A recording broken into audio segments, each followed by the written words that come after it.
अहिल्यानगरच्या चौंडी येथे मंत्रिमंडळाची बैठक पार पडते।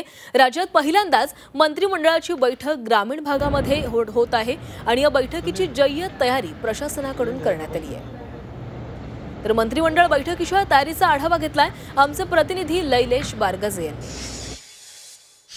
पुण्यश्लोक अहिल्यादेवी होळकर यांच्या त्रिशताब्दीय जयंतीच्या पार्श्वभूमीवर त्यांचं जन्मगाव असलेल्या चौंडी येथे मंत्रिमंडळाची एक बैठक पार पडणार आहे आणि त्याची तयारी आपण या ठिकाणी पाहतोय। एक जर्मन हँगिंगचा जो एक वेगळ्या प्रकारचा वॉटरप्रूफ मंडप या ठिकाणी देण्यात आलेला आहे। मंत्रिमंडळाच्या बैठकीची जी तयारी आहे ती अतिशय पारंपरिक पद्धतीने करण्यात आलेली आहे। वारली पेंटिंग असेल किंवा घोंगडी असेल, घोंगडी ही धनगर समाजाची एक विशेष ओळख मानली जाते आणि चौंडी या ठिकाणी या घोंगडीला विशेष महत्व आहे। घोंगडीचा देखील वापर या मंत्रिमंडळाच्या बैठकीमध्ये करण्यात आलेला आहे।